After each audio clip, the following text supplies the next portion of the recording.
एक अमर सेना पाने की सनक में राजा ने अपनी ही 10 लाख फौज को जहरीले कीड़ों का निवाला बना दिया। लेकिन असली खौफनाक मंजर तब शुरू हुआ जब वो सड़े गले कंकाल अचानक फिर से जिंदा होकर खड्डे हो गए। एक ऐसी अमर सेना बनाने के लिए जिसे कभी मारा न जा सके, क्रूर राजा झोउ ने युद्ध का बहाना बनाकर लाखों सैनिकों को शहर के बाहर इकट्ठा कर लिया। जैसे ही राजा ने इशारा किया, शाही जादूगर ने तुरंत अपने हाथ में मौजूद 5 विषैले कद्दू को हवा में उछाल दिया और बिजली की रफ्तार से मंत्र पढ़ना शुरू कर दिया। नीचे खड्डे सैनिक अभी कुछ समझ ही पाते कि आसमान से जहरीले कीड़ों की बारिश शुरू हो गई। किसी को संभलने का मौका तक नहीं मिला। उन अनगिनत जहरीले कीड़ों ने लाखों की फौज को पल भर में अपनी चपेट में ले लिया। यह मंजर इतना भयानक था कि खुद निर्दयी राजा झोउ का दिल भी सहम गया। सिर्फ 2.5 मिनट के अंदर लाखों सैनिक सिर्फ हड्डियों के ढांचे बनकर रह गए। लेकिन तभी राजा की घबराई हुई नजरों के सामने एक अजीबोगरीब घटना घटी। वो सैनिक जो कीड़ों का शिकार होकर मर चुके थे, अचानक फिर से खड़े होने लगे। लेकिन अब वे इंसान नहीं थे, बल्कि कीड़ों के कब्जे में आए गुड सोल्जर्स बन चुके थे। पूरी सेना को इस रूप में देखकर जादूगर शैतानी हंसी हंसने लगा। लेकिन जब राजा झोउ ने गौर से देखा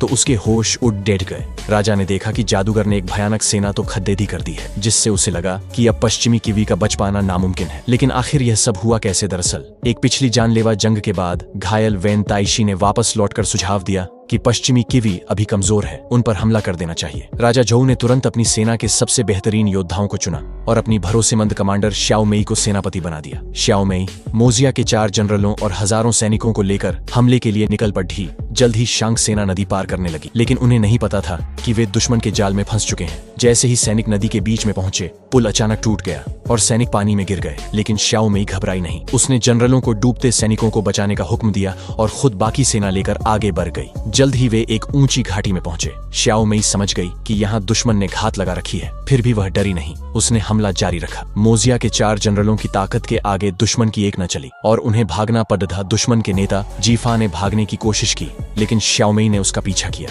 दोनों के बीच पहाड़दाज की चोटी पर भयंकर लड़ाई हुई और दोनों खाई में गिर गए। जीफा को पहले होश आया और उसने श्याओ मेई को मारने की सोची, लेकिन फिर उसे बंदी बनाकर ले जाने का फैसला किया। लेकिन श्याओ मेई पहले ही जाग चुकी थी। दोनों में फिर हाथापाई हुई। बिना घोड़े के जीफा कमजोर पट्टी डीएच गया और श्याओ मेई ने उसे दबा ली। लेकिन अंत में जीफा किसी तरह भागने में कामयाब रहा। श्याओ मेई ने तुरंत पूरी सेना को हमला करने का आदेश दिया। लेकिन जब शांग सेना आराम कर रही थी, चालाक जियांग जिया ने लेई जेंजी को भेजकर एक जनरल की जादुई तलवार चोरी करवा ली। इसके बाद दुश्मन ने रात के अंधेरे में तीरों की बारिश कर दी। शांग सेना में भगदड़ मच गई और उन्हें भारी नुकसान हुआ। यह सुनकर श्याओ मेई गुस्से से पागल हो गई और सीधे हमले का आदेश दे दिया। लेकिन दुश्मन पूरी तैयारी में था।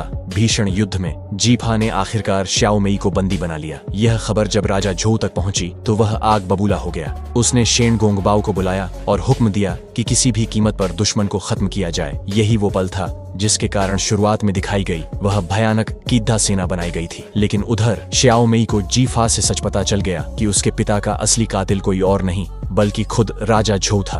अपनी गलती का एहसास होते ही उसने पाला बदल लिया। अंत में प्रजा को बचाने के लिए क्रूर राजा शांग झोउ को सजा मिली और उसका अंत हुआ। लोगों ने उसके अत्याचारों से मुक्ति पाई और सुख शांति से रहने लगे।